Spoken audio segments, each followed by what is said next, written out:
the big Buddha. So there's actually we went to the observation deck. You remember the observation deck? Oh, Right, yes. right on Yes, the yes, yes. bay. Right on the bay. Very touristy, but a good spot to start, I think.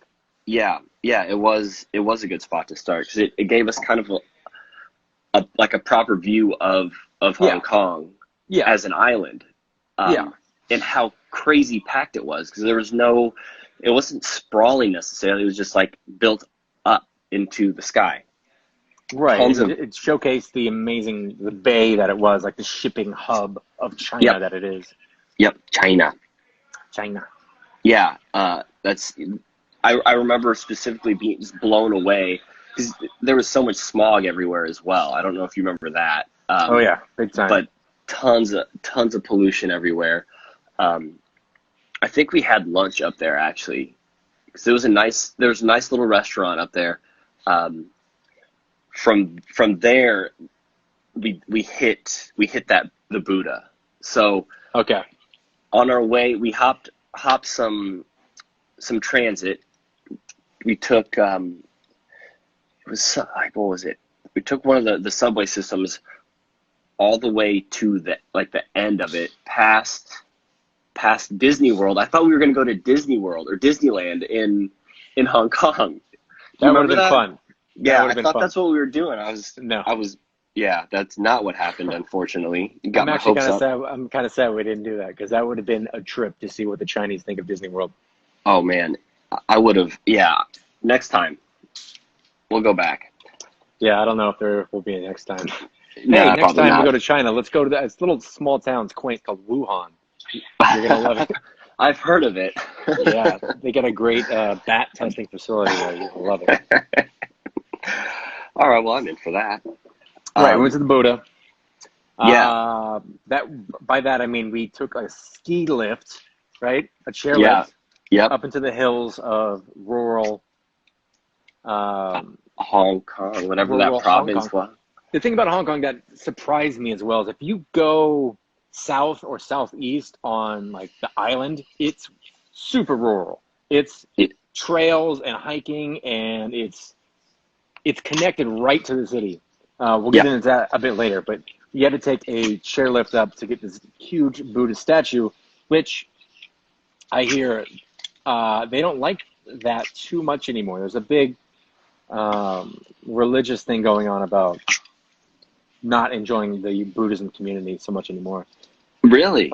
Yeah, you will How, never. I mean, you won't find many Buddha like statues in mainland China. It's very much a Hong Kong thing. interesting. Yeah. Are they trying to swap like religions or like national beliefs or something like that? Well, they don't like any deities that's not the government. They want to say like, Ah, "Hey, we're number one. Don't worship anybody else." That kind of thing. I see. I see. Interesting. Did not know that. Well, the more you know. Uh, I don't know. yeah. Um, so we made it up to the Buddha. There's a couple other temples. There was one temple of like 10,000 Buddhas. Do you remember that? It was a bunch of golden Buddhas everywhere. Right. So much gold. It was a So little much like gold. so much gold. I remember being a little blown away. Like why is all of these resources put into something like this when there's so much that this could be providing for other people? You know, Oh yeah, yeah. Talk about religion. it was yeah, it was a little baffling and very very confusing for me, but uh, it was a sight to see. That's for sure. So as we just just outside of that temple, there was a little tea hut, which I think this was something else that you had looked into, because Yes, it yes. was a surprise. You are more of a tea guy. I was all about. I was wanting some coffee. I've grown into appreciating tea a little bit more, but at the This time was yeah. This was the you beginning of my tea journey.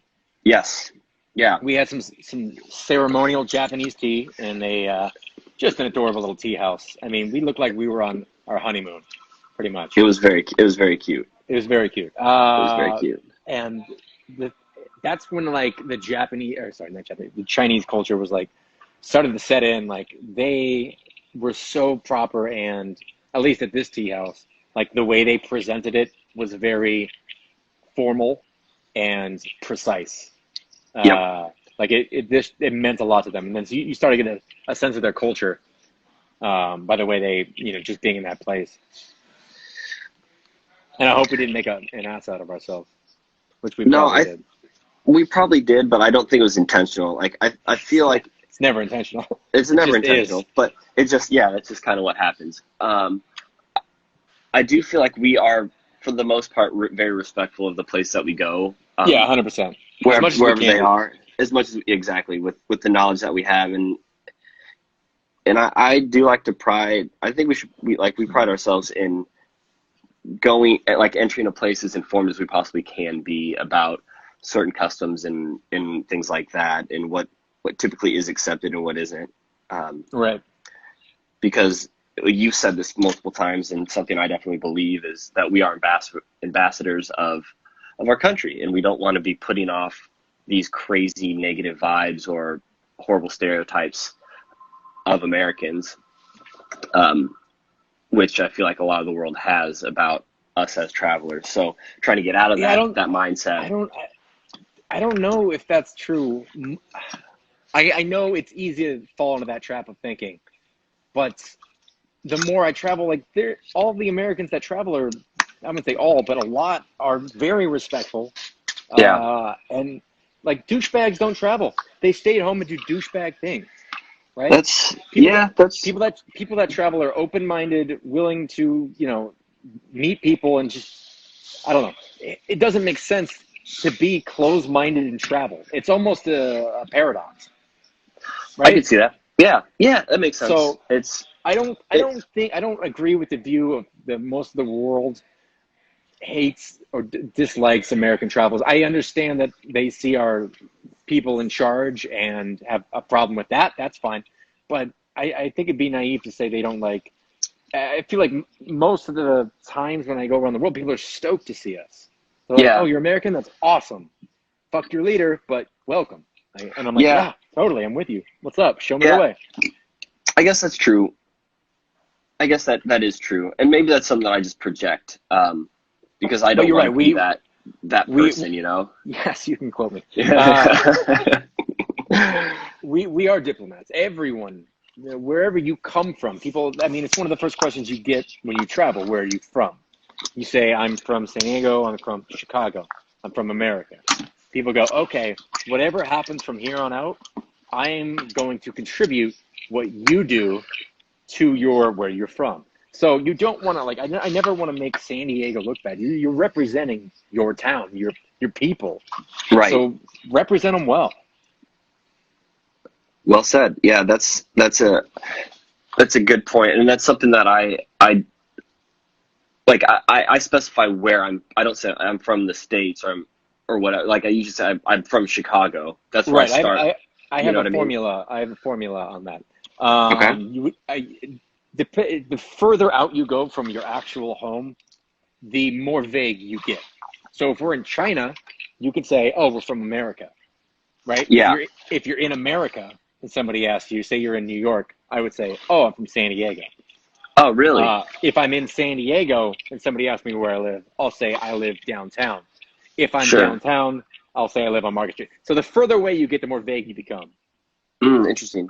Yeah. I mean, though, so when we were in Central Asia, I do remember specific. Well, because you would say California, because everybody knows California. Yep. Nope. Like Illinois is not the most notable state. Nope. No. You know, They would be like, "What the fuck?" Chicago's a very notable Chicago. city, and Chicago that would be was better to say. Yeah. and that's what I was saying. Every time I would say that, the response I would get is, "Oh, Michael Jordan, the Bulls." Like that's what Yeah. people recognize. Granted, that heyday was like 25 years ago.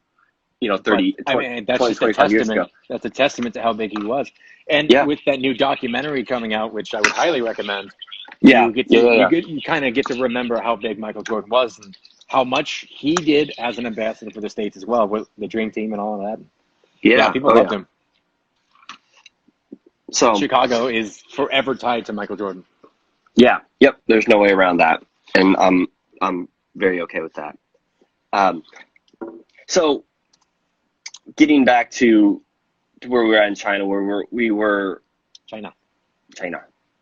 We just hit the big Buddha. We'd had the tea ceremony, or we hadn't made it to the Buddha yet. We hit the tea ceremony, getting ready to go take a stroll up this Buddha, which I remember there being tons of stairs. You know, you start at the base of it, down at like the little touristy town that it was in, like the little village that it was in. Walk to the base of like where it's at, and apparently this thing's been there. It's one of the biggest Buddhas in the world, I believe, if not the biggest. It's one of the biggest. I would like to see the bigger one because it is huge. Yeah, it's something like it was like I don't remember. I can't even remember. 5 or 6 stories or something. It was gigantic, but it'd been there for I think like 30 plus years or something at the time, and I mean, you couldn't really. There was nothing much to do up there other than to like just go stare at it. You could walk around or whatever. I feel like there were a couple little like prayer rooms or something underneath it, but there was nothing. Like you walked around, you're like, okay, cool. It's pretty massive, pretty exciting for what it is. But I don't really recall much us doing much else up there. No, I mean we're tourists and took a look at this huge, amazing thing. Yeah. Yeah, it was quite impressive. Not the largest in the world. There is a bigger one in Lishan, China, mainland China, kind of right in the middle of China. That is 71 meters high and built in the side of a mountain, but still quite big. 71 meters. Wow, that's 71 meters. Yeah. That's a big one. I do remember like. On most of the places we've gone to, there are a slew of stray animals all over the place. Yeah. And I do remember us, I think this is where we started saying those animals don't have masters. I'm pretty sure that's where this was. It may have been Peru, but it was either that trip or this one. But I remember there being so many dogs everywhere, and we called them free range dogs. I don't know where that came from or why that was the thing that we decided to do. But that's funny. I mean, why are they the only thing that can be free range? Anything can be free range. That's true. We're free ranging humans, my friend.